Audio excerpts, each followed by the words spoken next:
Hello বন্ধুরা, আজ আবার চলে এলাম আমার রান্নাঘরে। দেখুন আমি কত পাঁপড় ভেজেছি। দেখুন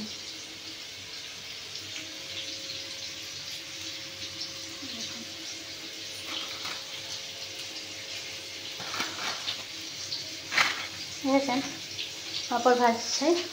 এবারে আমি খাসির মাংস রান্না করব। এই দেখুন আমার মাংস, দেখুন এটা চেরবি আর এটা মাংস।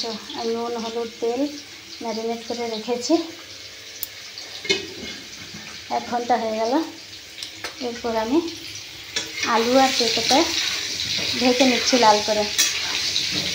দেখুন,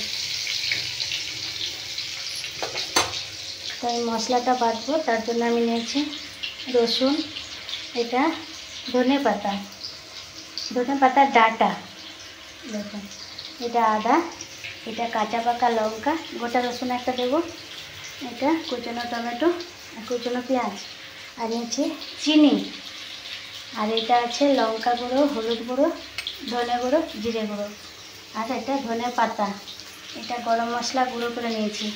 এখানে আছে শুকনো লঙ্কা, তেজপাতা, গোটা জিরে, আর আছে টক দই, এটা আছে সর্ষের তেল আর জল।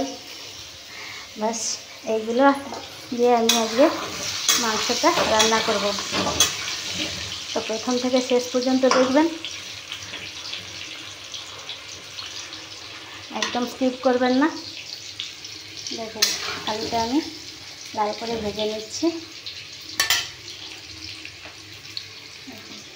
তো আমি মশলাটা বেটে নেব। এটা আদা, কাঁচা পাকা লঙ্কা, ডাঁটাগুলো দিয়ে দেবো, ধনে পাতার ডাঁটাগুলো বেটে নেব, আর এটা হলো যে রসুন।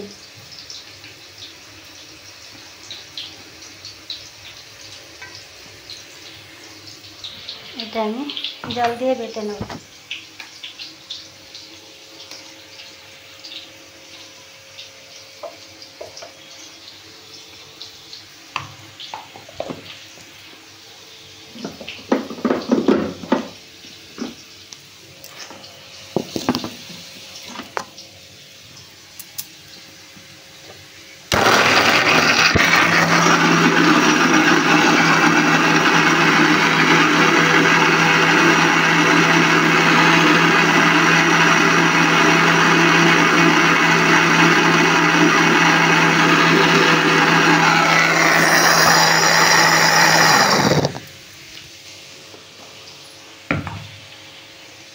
তো মশলাটা আমার বাটা হয়ে গেছে।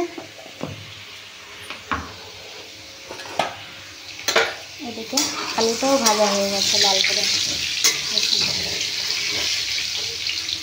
এটা পেঁপে, এটা গোটা গোটা আলু দিয়েছি।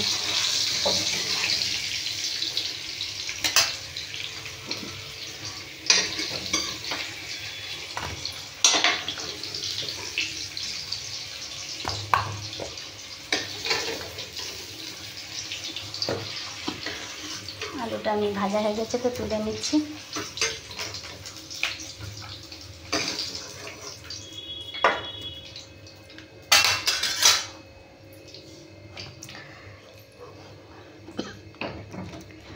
এবার আমি কড়াইটা নামিয়ে দেব।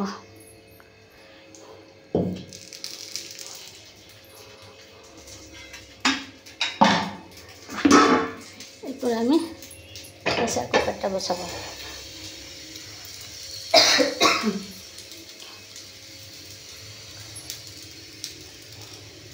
তো বন্ধুরা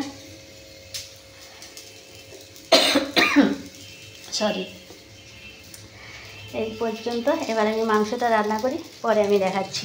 ভালো থাকুন, সুস্থ থাকুন।